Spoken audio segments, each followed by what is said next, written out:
বাড়িতে দিয়েছিল তো এই জন্য ঠিক আছে, খুব ভালো ভালো করে দুজনে মিলে ঘরের যেদিনকে উদ্বোধন হবে একটা কীর্তন দিবেন, আমরা খিচুড়ি খেতে আসবো। কি নাম আপনার?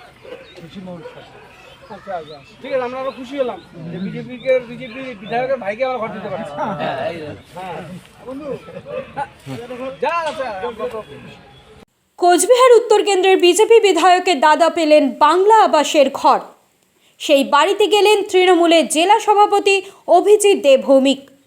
কোচবিহার পুন্ডিবাড়ি গ্রাম পঞ্চায়েতের দক্ষিণ কালারাই কুঠিতে বিজেপি বিধায়ক ও বিজেপি জেলা সভাপতি সুকুমার রায়ের বাড়ির পাশেই তার মামাতো ভাই খুশি মোহন সরকার পেয়েছেন আবাসের যোজনা।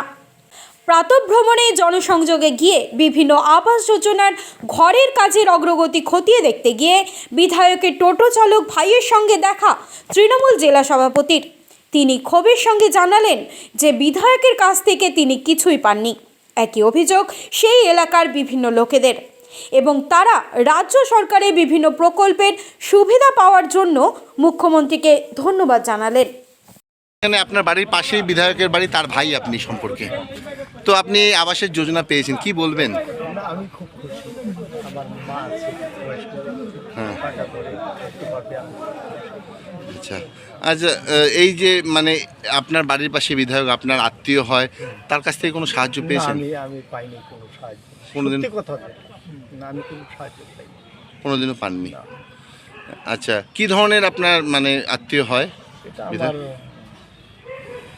যে এমএলএ আছে তার কাকার কাছে আমার পিসি বিয়ে হচ্ছে, আচ্ছা সেই উপলক্ষে।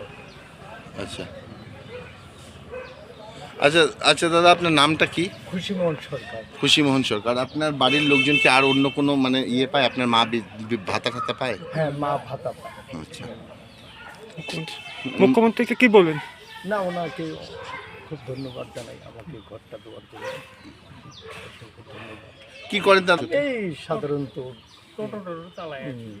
কিছুদিন একটা টোটো কিনছিলাম, টোটোটা এখন বিক্রি করে দিয়েছে, এই টুকটাক কাজ করি।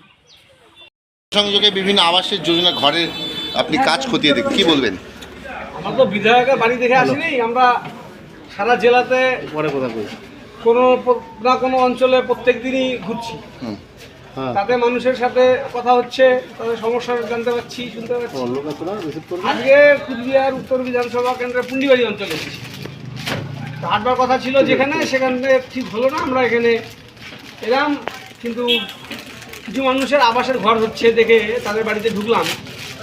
তাদের মধ্যে একজনকে পেলাম যে কিনা বিধায়ক, বিজেপির এমএলএ, জেলা সভাপতি, তার ভাই, তার মামাতো ভাই, সে আবাসের ঘর পেয়েছে। সে অত্যন্ত আনন্দিত এবং মাননীয় মুখ্যমন্ত্রীর প্রতি তিনি বার্তা পৌঁছে দিলেন যে তিনি খুশি, এটা পাননি কখনো। আমরাও ওটা খুশি যে আমাদের পক্ষপাতের কথা বারবার বলে শুভেন্দু অধিকারী, যে পক্ষপাত। কুচবিহারে বিজেপির জেলা সভাপতি সুকুমার রায় এমএলএ, তার ভাইকে আমরা আবাসের ঘর দিতে পেরে খুশি। তার পক্ষপাত থাকছে না। আমাদের কোনো পার্টি করা লোক সেটা দেখে যদি আমরা ঘর দিতাম, তাহলে এই লোকটা পেতাম। তো মাননীয় মুখ্যমন্ত্রী যে ব্যবস্থা নিয়েছেন ঘর বন্টনের ক্ষেত্রে, সেটা সঠিক। আচ্ছা দাদা, এখানে দেখা গেল যে বিধায়কের বাড়ির ঠিক উল্টো পাশের বাড়িতে একজন মহিলা তিনি ঘর পেয়েছেন, তার পাশাপাশি অনেক বাড়িতে দুস্থ অনেক মানুষ আছে, তারা ঘর পেয়েছেন এবং তারা বিভিন্ন সুবিধা অসুবিধা তারা পাচ্ছেন না বিধায়ক থাকা সত্ত্বেও, এলাকায় বিধায়ক থাকা সত্ত্বেও। কি বলবেন এই বিষয়ে? পাটকাঠি দিয়ে বানানো ঘর, পাটকাঠি দিয়ে বানানো ঘর, সেখানে থাকেন 4 মেয়েকে নিয়ে বাবা মা, তার বাড়িতে আবাসের ঘর।